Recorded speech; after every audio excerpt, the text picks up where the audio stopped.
Olá, bem-vindos ao Café na Arena. Nosso convidado de hoje é Philippe Albert, ele é gestor do fundo Bordeaux Wine Fund.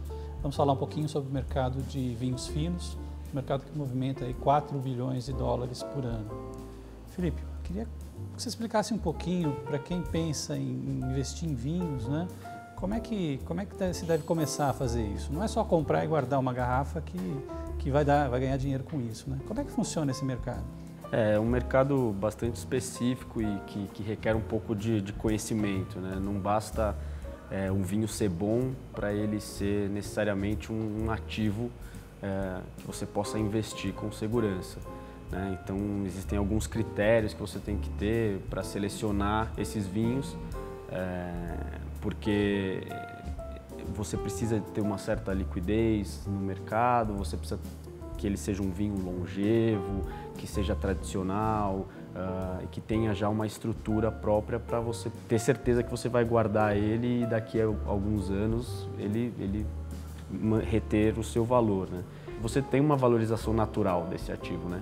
Só que é aquilo que eu falei, não adianta o vinho ser bom, ele tem que ter longevidade, ele tem que ter tradição, ele tem que ter um fluxo de negócios, né, para ele ser um vinho de investimento. Você tem também que ter cuidados para guardar esse vinho, né? Como é que esse mercado funciona lá fora? Você tem casas especializadas em guardar o vinho para o investidor. Sim, esse mundo dos vinhos finos, né, ele tem dois eixos principais, que são Bordeaux e Londres, né, que é onde você tem o grosso da negociação e também da armazenagem.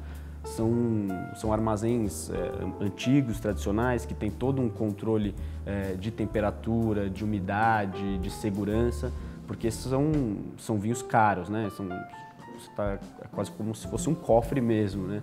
Agora, tem a coisa da própria safra, né, que é muito importante também. Como é que isso funciona? O que muda? Você não tem irrigação, não pode... O que muda essa safra? Então, aí é mais uma questão que diferencia esses grandes vinhos de investimento, né?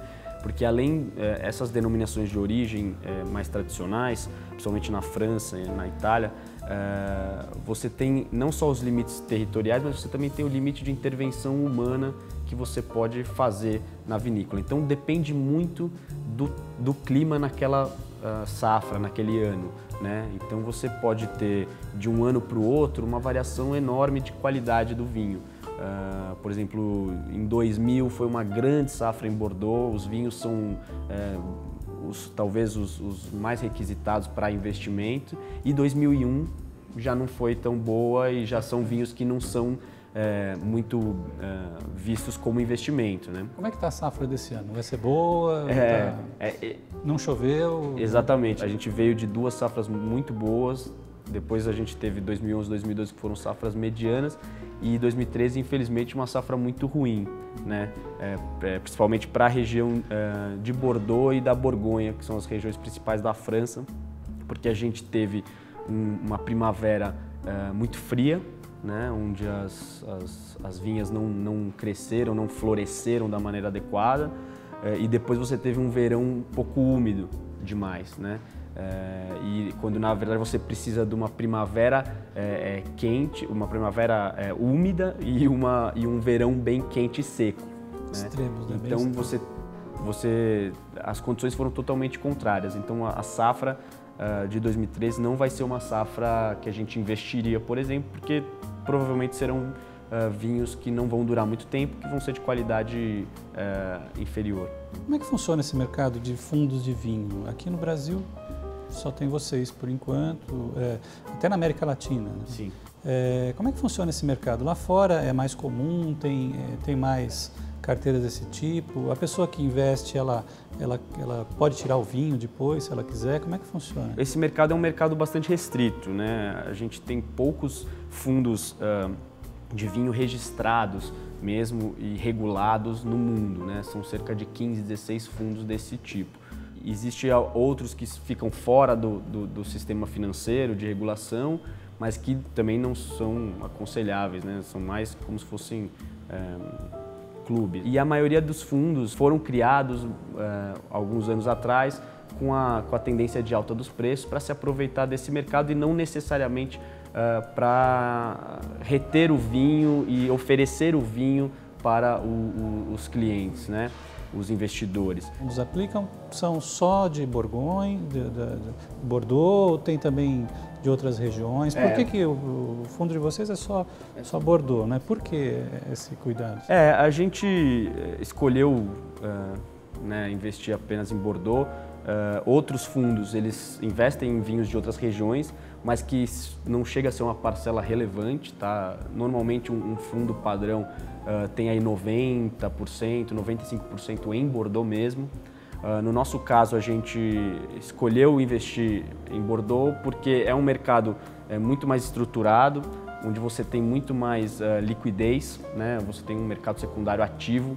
Isso é muito importante para, não só no caso de compra e venda, né? na gestão mesmo do fundo, mas também na parte de precificação, que acho que isso é importante quando se trata de um ativo exótico, né? Então você tem que ter cuidado para precificar esse ativo, né? O valor, quanto que vale aquele vinho que está lá? A gente vê assim fundos de outros ativos exóticos, por exemplo, um fundo de arte, um fundo de carros antigos, onde a precificação é muito difícil, né? Porque um quadro é um quadro único, um carro é um carro único. O vinho não, o vinho, apesar da produção ser limitada, você tem centenas de milhares de garrafas daquele vinho, daquela safra, né? E que tem negócio todo mês ou toda semana, né? Então a gente se preocupa muito com essa questão do fair value, né? Do preço justo da carteira. Agora, se uma pessoa quiser simplesmente comprar o vinho para investir, ela pode, né? Mas aí ela tem que tomar um cuidado. É mais difícil para vender depois, né? Isso. O mercado de investimento em vinhos, a gente tem que tomar também um cuidado com a origem do vinho, né? Quando você compra e vende, é muito importante isso porque é um mercado que existe falsificação, tá? Existem estimativas aí que até 5% dos vinhos rodando no mercado são vinhos falsos, né? Então é muito importante que você saiba de onde vem esse vinho e melhor ainda se ele vier do produtor, né? Tiver a autenticação do produtor. Então a gente, por exemplo, não compra vinho que rodou o mundo, vinho que foi para a Ásia, vinho que foi para os Estados Unidos, até porque o transporte pode estragar o vinho, não se sabe as condições, né? Então a gente compra especificamente os vinhos que estão em Bordeaux ou que estão em Londres, né, que estão sob custódia de prestadores de serviços renomados ou negociantes que são renomados no mercado, tá? E uma pessoa que vai investir por conta própria, ela até pode investir, mas ela tem que entender que se ela compra um vinho e coloca na casa dela, ela já perdeu esse selo de qualidade que a gente, em francês, tem o termo de provenance, né, que é a origem mesmo do vinho. E os preços sobem muito? Quer dizer, tem vinhos que têm valorizações maiores? Qual que é o exemplo? Sim. A gente observa, no passado recente, a gente teve uma alta consistente do mercado como um todo, né?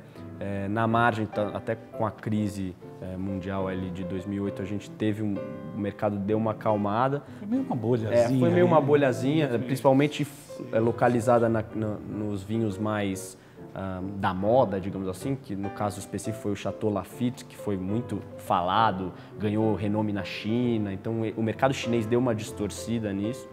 Mas mesmo agora a gente tem vinhos este ano que subiram 80% de preço, né?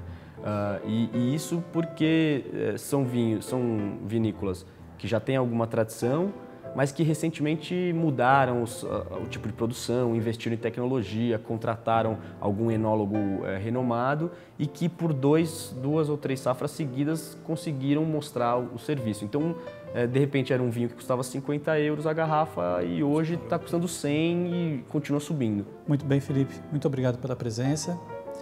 Eu conversei com o Felipe Albert, gestor do Bordeaux Wine Fund da Cult Invest. Ele falou um pouquinho sobre o mercado de vinhos. Vamos ver se na próxima vez a gente, em vez de café, tem um vinhozinho para acompanhar a nossa conversa. Com certeza. Obrigado, Anjo. Muito obrigado, Felipe.